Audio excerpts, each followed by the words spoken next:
Wo stehen wir, wenn es um künstliche Intelligenz geht? Und was bedeutet das konkret für unseren Alltag, unsere Gesundheit, unsere Mobilität? In dieser Folge werfen wir einen Blick auf aktuelle Entwicklungen in der KI-Welt. Manche klingen wie Science Fiction, andere stehen kurz vor der Marktreife. Die Zukunft ist näher, als wir denken. Was wäre, wenn eine Brille nicht nur das korrigiert, was das Auge nicht sieht, sondern das ergänzt, was unser Gehirn nicht erfasst? Einen spannenden Einblick bietet der aktuelle TED-Talk von Shahram Izadi.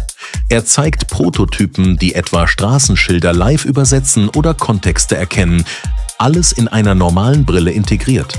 Das ist keine Spielerei. Das ist angewandte KI im Alltag. Auch Meta macht Druck. Die neuen Ray-Ban Meta Smart Glasses sind mehr als eine Kamera am Kopf. Diese Brillen können Gesichter erkennen, Texte in Echtzeit übersetzen, Emotionen interpretieren und all das direkt ins Sichtfeld projizieren. Ein Beispiel? Für Menschen mit Sehbehinderungen könnten diese Brillen eine enorme Hilfe sein. Oder im Kundenservice, wenn Mitarbeiter Informationen direkt vor Augen haben.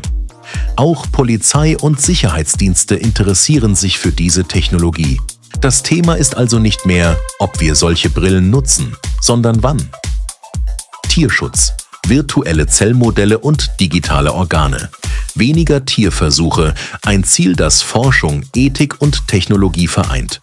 KI hilft dabei mit sogenannten In-Silico-Modellen. Das heißt Simulationen von Zellen, Geweben oder ganzen Organen, rein rechnerisch.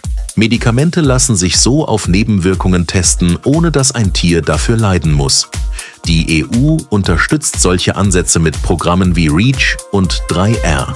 KI ist hier kein Randthema, sie wird als Schlüsseltechnologie gesehen. Noch ersetzt sie Tierversuche nicht vollständig, aber sie verändert, wie wir forschen, was wir testen und was wir für vertretbar halten. BMW setzt in China auf KI, und zwar lokal entwickelt. Auf der Automesse in Shanghai kündigte CEO Oliver Zipse an, dass BMW noch dieses Jahr künstliche Intelligenz von DeepSeek in seine Fahrzeuge integriert. Das Ziel: kontextuelle Kommunikation. Nicht nur Befehle, sondern Absichten erkennen. DeepSeek baut Sprachmodelle, ähnlich wie OpenAI. China wird für BMW nicht nur Markt, sondern Testfeld für das Auto der Zukunft. Auch Bosch meldet Fortschritte. Ein Großauftrag in China. Ein Hochleistungsrechner für KI-basierte Cockpits. Das System vernetzt Sensoren, Sprache, Gesten und reagiert in Echtzeit. Das Ziel: ein Fahrzeug, das mitdenkt und dem Fahrer nicht nur zuhört, sondern mit ihm arbeitet. Ein strategisches Interesse sorgt für Aufsehen.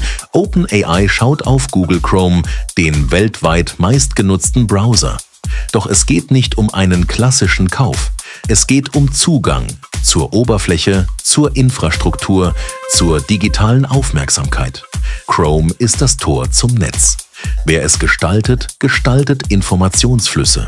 OpenAI will nicht nur KI bauen, sondern sie direkt in den Alltag bringen. Krankheiten früh erkennen, bevor sie ausbrechen. Demis Hassabis von DeepMind hält das für möglich. Sein Ziel: Krankheitsprävention durch KI. Doch der Plan wirft Fragen auf. Wer entscheidet über den Einsatz solcher Systeme und was, wenn sie irren? OpenAI arbeitet mit der Washington Post zusammen.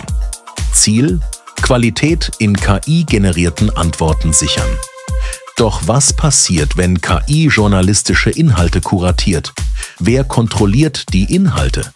Und was bleibt von redaktioneller Unabhängigkeit? Eine Partnerschaft mit Potenzial, aber auch mit Risiken. Der ehemalige Google-CEO Eric Schmidt warnt, mit der künstlichen Intelligenz auf menschlichem Niveau könnten ganze Berufsfelder verschwinden. Die Politik sei nicht vorbereitet, die Gesellschaft ebenso wenig.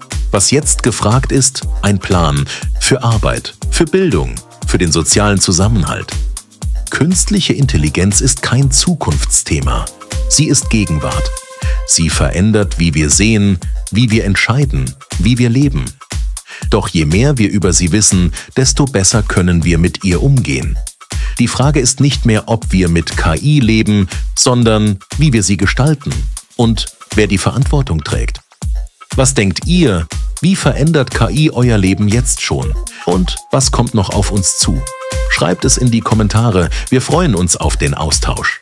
Vergesst nicht, den Kanal zu abonnieren. Bis nächste Woche im KI-Monitor.